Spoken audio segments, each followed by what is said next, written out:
Voilà, mesdames et messieurs, merci de vous intéresser à ce cours sur la rédaction des contrats.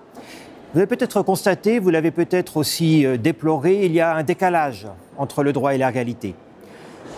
Je me souviens d'il y a quelques années, je donnais une conférence à des professionnels sur les obligations de diligence des ingénieurs dans le cadre d'un contrat d'entreprise.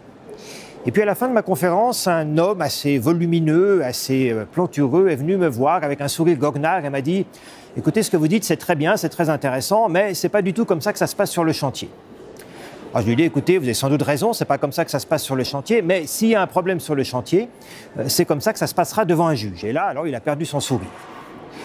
Bon, alors ce décalage entre la réalité et le droit, c'est un décalage dont il faut s'accommoder lorsque l'on fait du droit public.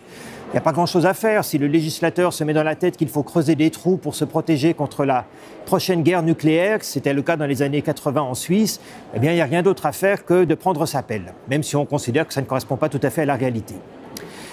En droit privé, c'est différent.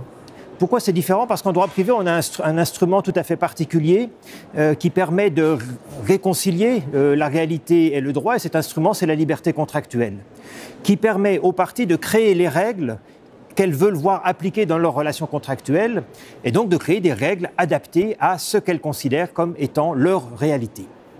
Alors évidemment, c'est un instrument qu'il faut savoir faire marcher, c'est un instrument qui peut être dangereux aussi, parce qu'il y a des usages, parce qu'il y a des clauses standards, parce qu'il faut connaître ces clauses, parce qu'il faut connaître ces usages, en connaître les variantes, en connaître aussi les conséquences qui sont parfois imprévisibles. Et donc ce cours a pour objectif de vous sensibiliser à ces usages et à ces clauses standards que l'on rencontre régulièrement dans les contrats internationaux. Alors nous sommes ici à l'Université de Genève, c'est une université francophone. Nous en sommes ravis et c'est la raison pour laquelle ce cours est un cours qui sera donné en français. Il n'en reste pas moins que des clauses contractuelles dans les contrats internationaux sont très souvent des clauses qui sont en anglais. Donc, pour nous réconcilier là aussi avec la réalité, nous commenterons souvent des clauses qui sont dans leur formulation en anglais. Ce n'est pas un anglais très difficile, c'est un anglais assez accessible et je pense qu'il est utile de connaître aussi ces formulations anglaises de ces clauses contractuelles. Voilà, mesdames et messieurs, le programme de ce cours de rédaction des contrats. Je me réjouis de vous y rencontrer, fût-ce sous une forme virtuelle.